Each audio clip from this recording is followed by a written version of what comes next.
हमने ये प्रयोग हमारे गुरुजी को पूछ के किया था। हाँ। तो पहले दिन हम गए, 9 नंबर का घाट था हरिद्वार में हमारा। हाँ। तो वहाँ हमारा एक अवगढ़ बैठा था।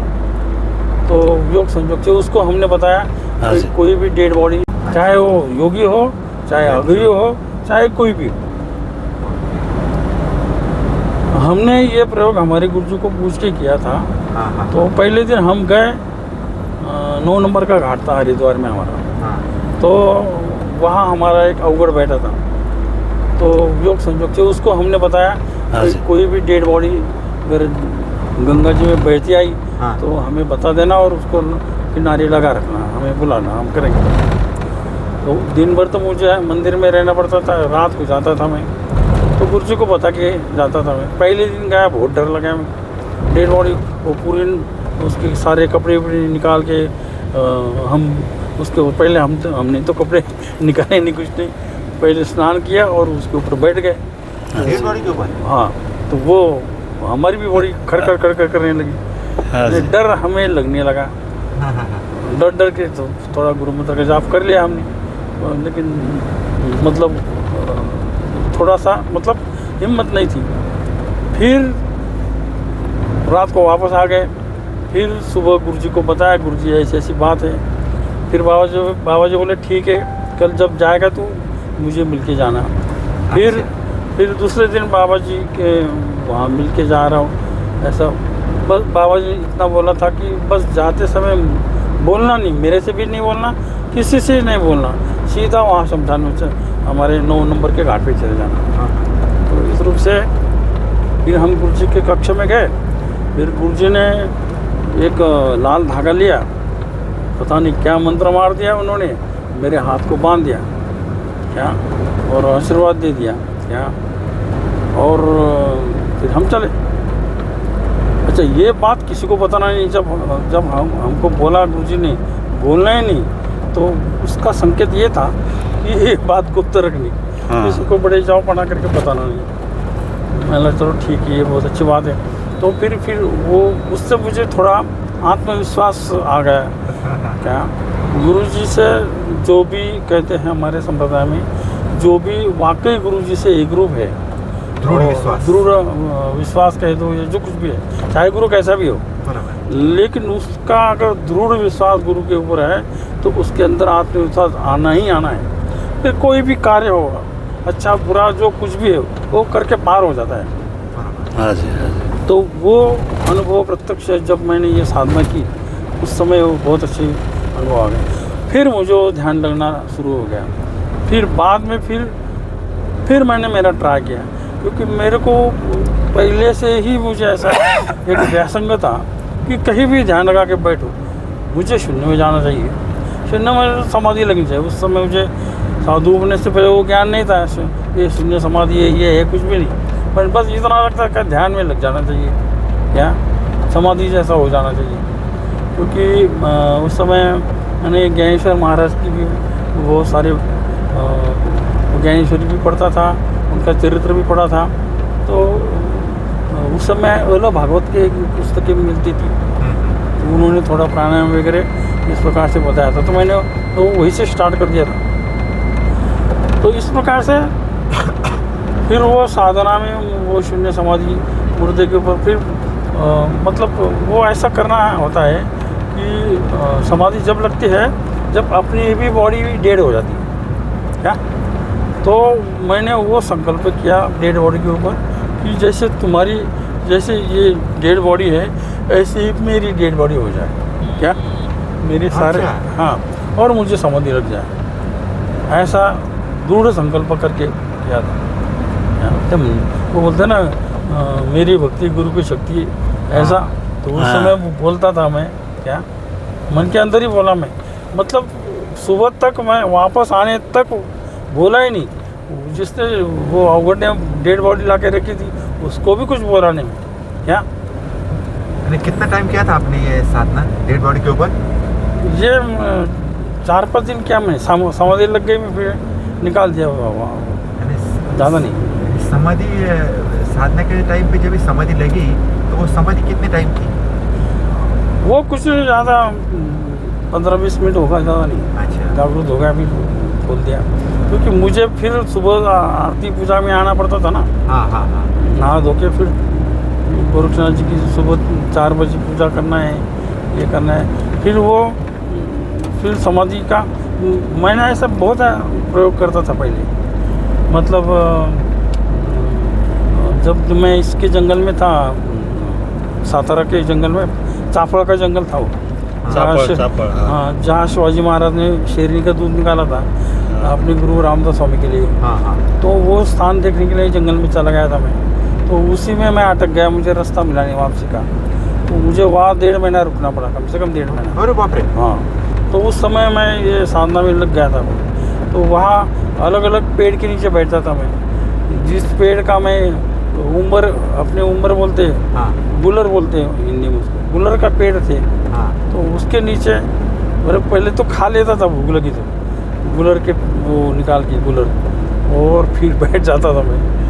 और जंगली बेर उसके नीचे बैठ, जिसका मैंने उपयोग लिया है ना, हाँ हाँ। वो वनस्पति के वहाँ बैठ के मैं साधना करता था, एक समर्पण भाव से कि भाई चलो मुझे तो भूख लगी है, आपका ही लेके खा रहा हूँ मैं। इस रूप से मैं उनका एक अपन धन्यवाद देते हैं, हाँ हाँ। उस रूप से मैं वहाँ बैठ के जप कर लेता था।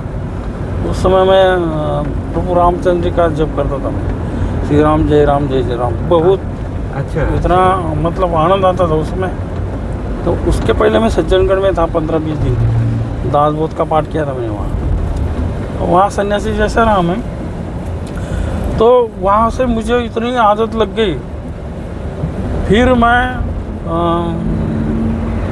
मतलब फिर पहाड़ों में जाने लगा। जैसे अपने ब्रह्मगिरी पर्वत है, हाँ हाँ। वो जटा फटकार में बैठ के किया साधना। फिर गंगा द्वार के वहाँ किया, फिर अपनी अनुपम शिला इसके ऊपर बैठ के भी किया।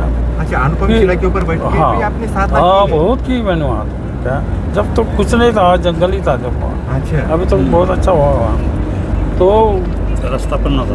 फिर आपका अंजनेरी पर्वत, हाँ हाँ। क्या, तो ऐसा अंजनेरी पर्वत को 3 दिन मैं अटक गया था वहाँ। वो बादल से मुझे रास्ता नहीं मिल रहा था, इतने बादल थे। 3 दिन वहाँ से हटे नहीं बादल। फिर वो अंजनी माता का छोटा सा मंदिर था, वो मंदिर में बैठ के मैंने हाँ, वो नीचे छोटा, बाजू में एक छोटा तालाब है। हाँ, तो ऐसा साधना। फिर मेरे को जब सर्विस लगी ना डिस्टिलरी में, हाँ। मेरे को डिस्टिलरी डिपार्टमेंट में था, जो वाइन डिवीजन में था मैं। तो वो एक टब में वाइन लेके वाइन में बैठ के भी किया है तो मतलब जो वर्कर लोग थे ना, वो बड़े ताजुब करते थे। हाँ हाँ। मेरे डिपार्टमेंट में जितने वर्कर थे सबने दारू पीना छोड़ दिया था ओहो। हाँ, तो मज़ा आई थी उसमें। तो वो वैसा मुझे लग गया था बर्फ़ में बैठ के। फिर कैलाश पर्वत में जब गया मैं, बर्फ़ में बैठ के साधना की वहाँ लंगोटी पे बैठ के। मैंने चलो यहाँ भी कर लेंगे साधना। हाँ, उधर तो पूरा बर्फ होता है हाँ। कैलाश पर्वत में। हाँ, उस समय बर्फ़ वहाँ तो कैलाश पर्वत तो हर प्रकार का वातावरण वहाँ होता है। हाँ हाँ। और मैं कम से कम 1.5 महीना था उधर, तो सारे वातावरण को देख के हमने किया, साधना किया। 5 तत्वों की साधना जो होती है ना, उसमें मैंने एक वीडियो बनाया है मेरे चैनल पे। हाँ 5 तत्वों में क्या क्या कैसे कैसे हाँ, किया जाता है, पंचतत्व साधना पंचतत्व साधना का किया है। तो ऐसा मुझे पहले से ही व्यसन था, साधना जहाँ भी करो बस बैठे ध्यान लगाओ। आपको पता तो ज्ञानेश्वरी, अपने ज्ञानेश्वर महाराज की समाधि आळंदी में थी। हाँ हाँ। तो वहाँ बैठ के भी मैंने देखा, तो वहाँ ज़्यादा प्रभावित हो गया था, क्योंकि उन्हें संजीवन समाधि ली थी ना, वहाँ तो प्रत्यक्ष अनुभव आता था। हाँ, बाकी अपने तुकाराम महाराज, वहाँ भी वो तुकाराम महाराज का बड़ा विवाद था कि बोले वो पुष्पक विमान से स्वर्ग में चले गए, और कोई बोलता था उनका मर्डर हो गया है। मैंने ये क्या चक्कर है, मैं समाधि में वही बैठेंगे और वही देखेंगे, क्या चक्कर है ये। तो इस प्रकार से महाराष्ट्र में मैं बहुत जितने शक्तिपीठ है, सप्तशृंगी गढ़ पे तो बहुत बार गया मैं। और ये गणपति है ना, ररतोंडी के ऊपर गणपति, हाँ हाँ। वो एकदम एकांत रहता था, वहाँ बैठ के मैंने साधना की। ररतोंडी घाट के ऊपर जाता भी था वहीं से, क्योंकि वहीं के कुछ बच्चे मेरे वर्कर वर्कर थे मेरे डिपार्टमेंट। अच्छा, हाँ, तो उनके हिसाब से मैं वहीं से चलाता था। यानी वो टाइम पे आपको किसी ने बताया नहीं था कि आपको साधना करना जरूरी है वगैरह वगैरह? ना आप वो खुद ही नहीं, वो तो स्वयं प्रेरित, मतलब वो मैं जब छोटा था, मेरे पिताजी की ट्रांसफ़र नामपुर में थी। हाँ हाँ मेरे पिताजी पुलिस में थे ना, हाँ तो नामपुर आउटपोस्ट में थे वो। तो नामपुर में एक घोटाड़े परिवार था, हाँ। वाणी समाज का था। उनका और हमारे गुरुजी बाबा आनंदनाथ जी का मतलब संबंध था उनका। अच्छा, गुरु मानते थे वो, गुरु रूप से। तो मेरे गुरुजी नामपुर में आए उनके घर। हाँ हाँ और उस समय मेरे गुरुजी तपस्वी थे, जटा जोटा और खाली कमर को वो लगाया था, और बारदान अपना होता है ना, हाँ, हाँ, हाँ, वो हाँ। लगा के आए थे वो। तो उस समय फिर मैं उस समय छोटा था, मैं दूसरी में था, सेकंड क्लास में था उस समय। अच्छा, तो फिर मेरे पिताजी ने भी बुलाया मेरे उनको। घोटाड़े जो थे उन्होंने पिताजी को कहा ऐसा ऐसे बाबा जी आए हमारे गुरुजी, ये है वो है। फिर हमारे घर के भी इंटरेस्टिंग थे, फिर मेरे पिताजी ने भी उनको बुला लिया था, फिर हमारे यहाँ घर आ जाओ, खाना खाओ क्या। तो फिर हमारे माता जी ने खाना पीना परोसा था। मैं उसी समय स्कूल से आ गया, आया तो भूख लगी थी। बाबा जी बैठे, बाबा जी के गोद में बैठ गया मैं, क्या डायरेक्ट गोद में बैठ गया। अच्छा, हाँ, और बस मुझे बाबा जी के थाली में से लेना था खाने का, हाँ हाँ हाँ क्या। फिर माँ ने मेरे को उठाया, डांटा, इधर बैठ जा बोले क्या। तो कहने का मतलब ये था कि उसी समय मेरे ऊपर पता नहीं गुरुजी की इतनी कृपा हो गई थी, फिर ये बातें अपने आप होने लगी। तो सज्जनगढ़ से फिर मैं सातारा जंगल में गया। उस जंगल से आने के बाद 1-2 महीने में मैं इधर गुरुजी के पास भी आ गया। फिर वहाँ 86-85 की बात है। तो फिर बाबा जी के पास ही रहा 5-6 महीने, वहाँ कुछ पेंटिंग करनी थी। अच्छा अच्छा, तो फिर वो पेंटिंग के लिए वहीं रुका था, तो 5-6 महीने रहा वहाँ। तो वहाँ भी मैंने बाबा जी के वहाँ शांति में बहुत साधना की। साधना के बस जब करते इसमें चले जाना, क्या समाधि में चले जाना, ये था, ये सीधा मार्ग है। आज भी मैं शिष्य को वही बोलता हूँ, तुम इतना आध्यात्म भावी जप करो, इतनी साधना करो कि तुम अपने आप समाधि में चले जाओ। क्या? अगर कोई आदमी साधना करते समय समाधि में चला गया, उसको समाधि लग गई, शून्य में चला गया वो, बराबर, तो उससे बाहर कैसे लाने का उसको? वो अपने आप आता है, वैसे कोई बात नहीं। अच्छा, क्योंकि हमारी जो आत्मा होती है ना, हाँ हाँ आत्मा मानो शरीर के बाहर आ गई हाँ समाधि में, हाँ हाँ, आती ही है वो। जब तक समाधि लगती भी नहीं, खैर सच पता हो तो ये है, अच्छा, जब तक आत्मा हमारे अंदर है ना, हाँ, तब तक समाधि कभी नहीं लगी। ओके, ध्यान ही लगता है, एकाग्र रूप से ध्यान लगता है, तादात्म्य भाव से बोलते हैं। तुम जो बोलते हैं ना समाधि में हमें ये दिखता है, वो दिखता है, हाँ हाँ, वो जब तक ये सब दिखता है, अनुभव होता है, जब तक हमारा अनुभव चल रहा है, तो तब तक आत्मा हमारे अंदर ही है। अच्छा अच्छा, और जब हम शून्य में चले गए, तो उस समय आत्मा हमारे अंदर नहीं है। अच्छा, क्या? तो जब वो आत्मा हमारी बाहर निकलती है हाँ हाँ, और बाहर चलती है,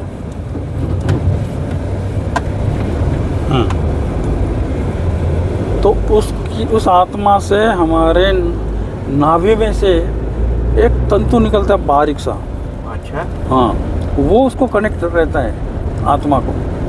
अच्छा, हाँ, उस जो चेतना है, चलो हम उसको ज्योत कह देंगे, चेतना एक लाइट होता है, तो वो चेतना उसको कनेक्ट, वो नाभि से एक तंतु निकलता है, वो कीड़ा नहीं होता कि वो जाला बनाता है, हाँ हाँ, मकड़ी का कीड़ा, हाँ, बराबर। उसके मुंह से कैसे निकलता है, और एक तंतु निकलता रहता है, बराबर, और धागे वो जैसा। हाँ धागा, और जितना लंबा उतना लंबा निकलता रहता है।